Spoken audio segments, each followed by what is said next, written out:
itu menggunakan penguasaannya dalam industri untuk menghancurkan persaingan.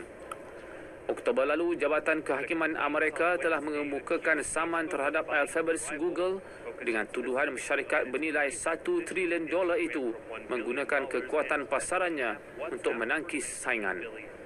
Situasi sama bakal dikenakan terhadap Facebook yang telah membeli Instagram pada harga $1 bilion dan WhatsApp dengan harga $19 bilion. Bagaimanapun, ketua eksekutifnya Mark Zuckerberg pada Julai lalu menegaskan pihaknya akan mencabar tindakan undang-undang tersebut. Sebanyak 1,000 pesawat CR-929 yang penyelidikan dan pembangunannya dijalankan secara bersama China dan Rusia bakal diserahkan mulai 2023 hingga 2045. CR-929 kapal terbang penumpang jarak jauh dan berbadan lebar itu boleh memenuhi permintaan pasaran global. Ketua Projek Aero Angkasa China, Chen Yingchun berkata, jarak perjalanan CR-929 yang menjangkau 12,000 km mampu memenuhi keperluan penerbangan Asia Pasifik dan Eropah. Malah pesawat berkenaan yang memiliki kepanjangan sehingga 63.3 meter, tinggi 17.9 meter serta lebar sayap mencecah 61.2 meter menggunakan bahan komposit canggih melebihi 50% selain penggunaan alloy titanium pada tahap 15%. Tambahnya, panel kompleks tradisional diganti dengan skrin LCD besar yang bukan sahaja mengurangkan kesukaran penyelenggaraan tetapi juga memastikan keselamatan.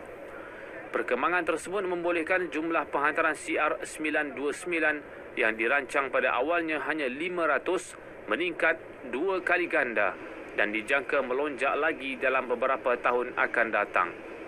Ia bakal menjadikan CR-929 menyumbang 14.7% pesawat berbadan lebar yang dihantar ke seluruh dunia dalam tempoh tersebut. Sebuah gudang terbiar dipercayai didiami pendatang berdekatan Barcelona, Spanyol terbakar. Menurut pihak berkuasa, insiden berlaku kira-kira jam 9 malam waktu tempatan, mengorbankan 2 mangsa dan 17 lagi cedera. 5 daripadanya mengalami kecederaan serius. Menerusi ciapan di Twitter, pihak bomba berkata 26 unit bomba digerakkan untuk memadam kebakaran di Badalona. Malah bangunan berkenaan dilaporkan berisiko untuk runtuh, menyukarkan anggota untuk masuk ke dalam bangunan. Tidak dapat dipastikan jumlah sebenar individu di dalam gudang berkenaan ketika kejadian, namun media melaporkan ramai pendatang bermalam di lokasi itu. Datuk Bandar Badalona, Xavier Garcia Albiol berkata, 60 mangsa ditemui yang kebanyakannya keluar melalui tingkap dan melarikan diri. Jelasnya berkemungkinan lebih 100 individu terperangkap. Dan pada itu, Perdana Menteri Pedro Sanchez menzahirkan ucapan takziah kepada mangsa dan memuji ketangkasan pasukan penyelamat. Ketua Hak Asasi Manusia Pertubuhan Bangsa Bersatu PBB pada Rabu menyertai pihak yang mendesak Perancis agar menarik balik usul untuk meminda rang undang-undang RUU Keselamatan Global yang kontroversi bertujuan melarang penyebaran video dan gambar pegawai penguatkuasa undang-undang. Berucap dalam mesyuarat hybrid PBB di Geneva pada Hari Hak Asasi Manusia, Michelle Bachelet mahu perkara 24 tersebut dikaji semula atau ditarik balik. Menurutnya, penelitian terhadap RUU tersebut penting untuk menghindari tindakan yang mengakibatkan stigma kumpulan dan mengambil langkah aktif agar hak asasi mereka tidak dilanggar kerana individu tertentu. Perancis sebelum ini mengusulkan pindaan perkara 24 RUU berkenaan berikutan desakan Kesatuan Polis. Ia bertujuan melindungi mereka yang melindungi kita dan melarang penerbitan gambar polis atau pasukan penguatkuasa lain yang bertugas. RUU tersebut memperuntuk hukuman penjara setahun dan denda €45,000 untuk kesalahan menyebarkan gambar dan gender pegawai polis yang boleh merisikokan keselamatan mereka daripada segi fizikal dan psikologi. Pembentangan RUU itu menimbulkan bantahan di seluruh Perancis. Penunjuk perasaan juga berang dengan video rakaman kamera keselamatan yang menunjukkan keganasan polis memecah masuk kem pendatang di Paris dan memukul penerbit muzik berkulit hitam. Menurut sumber keselamatan tempatan, 4 pegawai polis sudah didakwa berkaitan kejadian itu.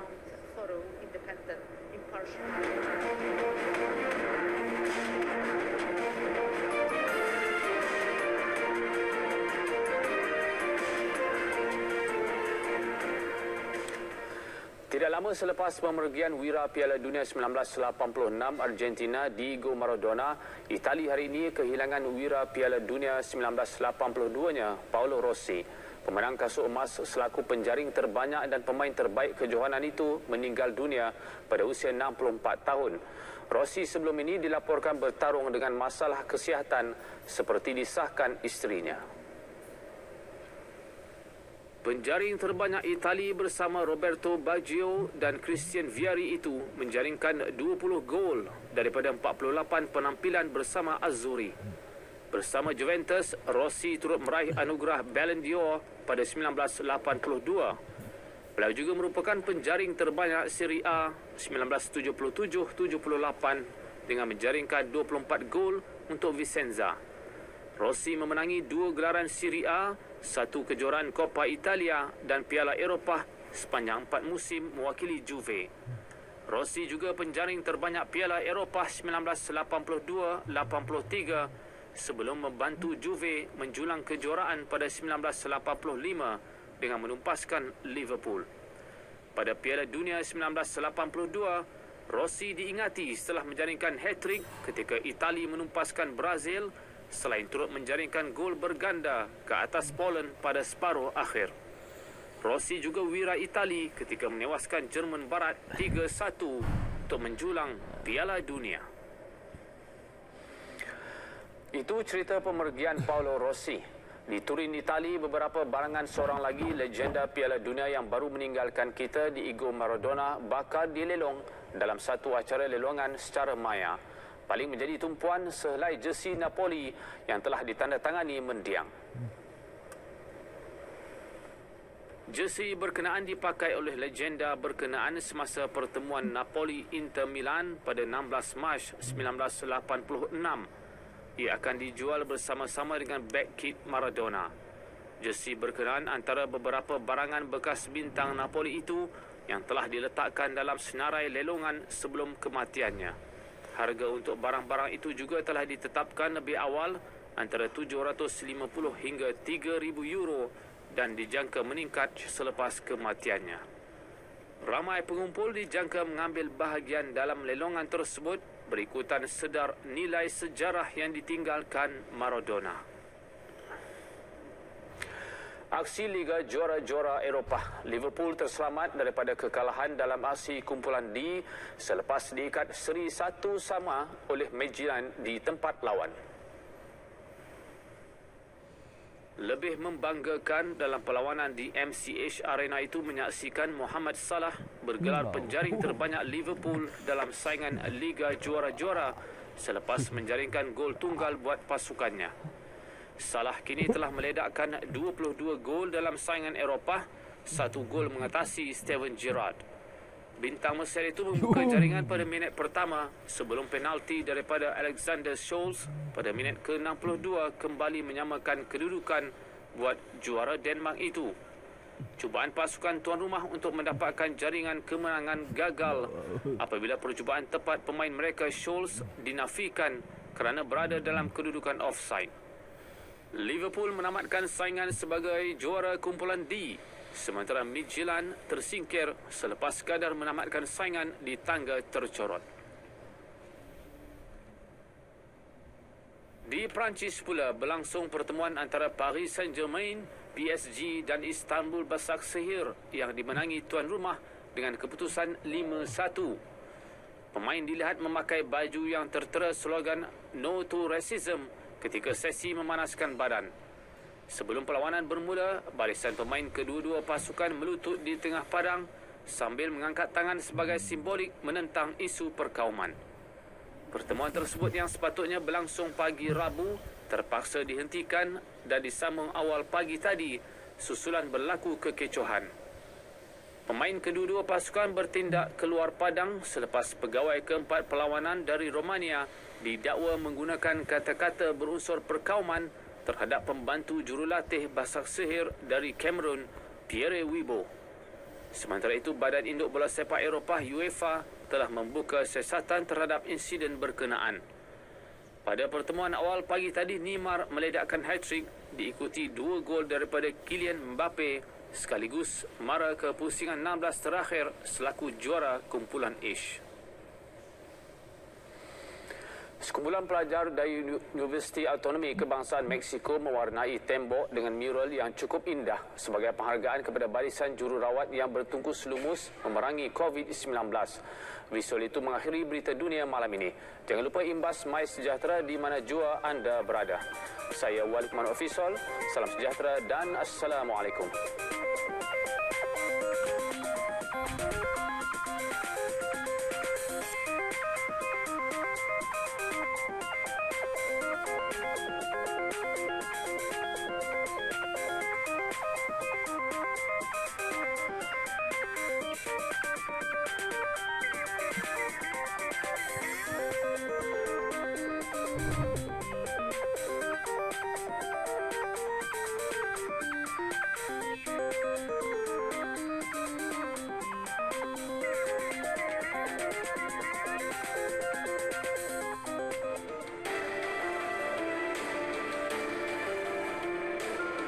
Akibat pertengkaran, pemuda maut ditikam abang. Polis terima 3 laporan berhubung individu terima ugutan daripada pegawai SPRM. Paparan ini dan banyak lagi dalam Berita Tengah Malam.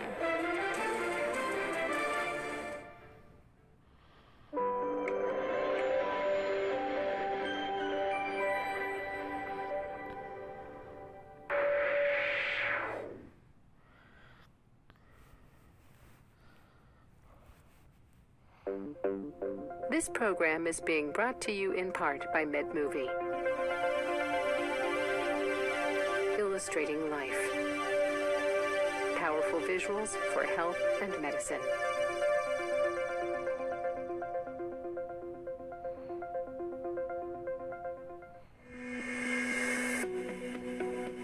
First, advances in medicine are helping doctors repair serious pediatric heart conditions. Babies that are born with heart problems today have a better chance of survival than they ever had in the history of medicine. Next, drug and alcohol addiction rewires the brain, causing devastation for the addict and their family. Addiction becomes an overwhelming force in a person's life. Making literally drugs and alcohol more important than food, more important than sex, more important than the air we breathe. Then, people with diabetes have a significant risk for wounds that do not heal. Proper care is needed to prevent possible amputations. It's very gratifying to see patients heal up the wounds, not have to deal with this, not having to always have wound care dressings and that kind of thing, but then to heal it up and finally move on with their lives. Later, a revolutionary way to administer medications. Pills are often not the best way to get well. Direct Effects is an innovative technology of delivering drugs with minimal side effects. And arthritis in the hip joint becomes disabling over time. But hip replacement is now more durable than ever. I don't hesitate to offer that surgery for those who need it. This week on Innovations in Medicine. Babies who are born